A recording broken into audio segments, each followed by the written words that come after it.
नमस्कार, मैं सुवर्णा। न्याय टीवी में आप सभी दर्शकों का स्वागत है। कोर्ट राउंडअप की खबरें अब विस्तार से। बॉम्बे हाईकोर्ट में एक याचिका दायर की गई है जिसमें लगभग 40 साल की उम्र के दंपत्ति ने 2016 से संयुक्त राज्य अमेरिका में एक लैब में संग्रहित अपने क्रायो संरक्षित भ्रूण क्रायो प्रिजर्व एम्ब्रायो को भारत लाने की मांग करते हुए बॉम्बे हाईकोर्ट का दरवाजा खटखटाया है।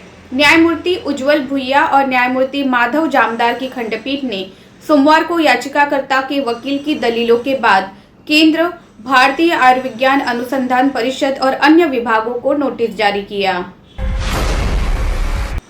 भारत के संविधान के अनुच्छेद 226 के तहत अपनी याचिका में दंपत्ति ने 2015 की एक अधिसूचना पर सवाल उठाया है, जिसके द्वारा विदेश व्यापार महानिदेशक ने वैज्ञानिक अनुसंधान को छोड़कर मानव भ्रूण के आयात को प्रतिबंधित श्रेणी से निषिद्ध श्रेणी में स्थानांतरित कर दिया था। युगल ने अपनी याचिका में कहा कि 2015 की अधिसूचना में उक्त वर्गीकरण मनमाना, तर्कहीन और संविधान के अनुच्छेद 21 का उल्लंघन है।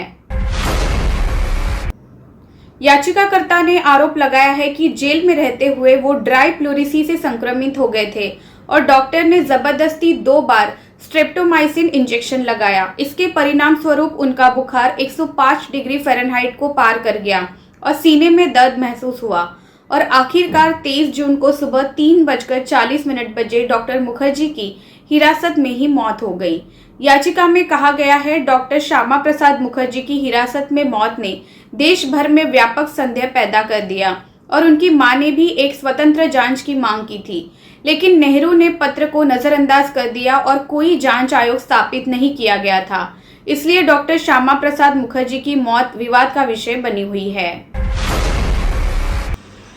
याचिका में ये भी कहा गया है कि 1953 की पहली तिमाही में डॉक्टर मुखर्जी ने कश्मीर मुद्दे को लेकर नेहरू और अब्दुल्ला के साथ एक लंबा त्रिपक्षीय पत्राचार किया था और 9 मई 1953 को उन्होंने नेहरू की नीति की आलोचना करते हुए अंबाला और जालंधर में एक रैली को संबोधित किया और अनुच्छेद 370 को रद्द करने की मांग की थी। याचिका में ये भी कहा गया है कि बिना अनुमति के कश्मीर में प्रवेश करने के बाद कठुआ पुलिस ने उसे गिरफ्तार कर लिया और उसके बाद उन्हें श्रीनगर सेंट्रल जेल में स्थानांतरित कर दिया गया और बाद में एक पुराने जीर्ण शीर्ण घर में स्थानांतरित कर दिया गया। कलकत्ता हाईकोर्ट में भारतीय जनसंघ बीजेएस के संस्थापक डॉक्टर श्यामा प्रसाद मुखर्जी की रहस्यमय मौत की जांच की मांग करते हुए एक याचिका दायर की गई है। डॉक्टर श्यामा प्रसाद मुखर्जी का वर्ष 1953 में कश्मीर में निधन हो गया था। याचिका में कहा गया है कि भारत के नागरिकों को ये जानकारी नहीं है कि डॉक्टर श्यामा प्रसाद मुखर्जी की हिरासत में मौत कैसे हुई। इसलिए भारत के सभी नागरिकों को डॉक्टर श्यामा प्रसाद मुखर्जी की रहस्यमय मौत के बारे में उचित जानकारी प्राप्त करने का अधिकार है। अधिवक्ता स्मृतिजीत रॉय चौधरी और अधिवक्ता अजित कुमार मिश्रा द्वारा दायर याचिका में मुखर्जी की मौत से संबंधित सभी दस्तावेजों को सार्वजनिक करने और 2 सप्ताह के भीतर एक रिपोर्ट प्रस्तुत करने की मांग की गई है। याचिका में महत्वपूर्ण रूप से केंद्र और पश्चिम बंगाल सरकारों से एक स्पष्ट बयान भी मांगा गया है कि क्या डॉक्टर मुखर्जी की मौत नेहरू षड्यंत्र, भारत के तत्कालीन प्रधानमंत्री जवाहरलाल नेहरू का जिक्र का परिणाम था। याचिका इस पृष्ठभूमि में निम्नलिखित बुनियादी प्रश्न भी उठाती है। 1. डॉक्टर श्यामा प्रसाद मुखर्जी को कश्मीर में प्रवेश करने से पहले गिरफ्तार क्यों नहीं किया गया?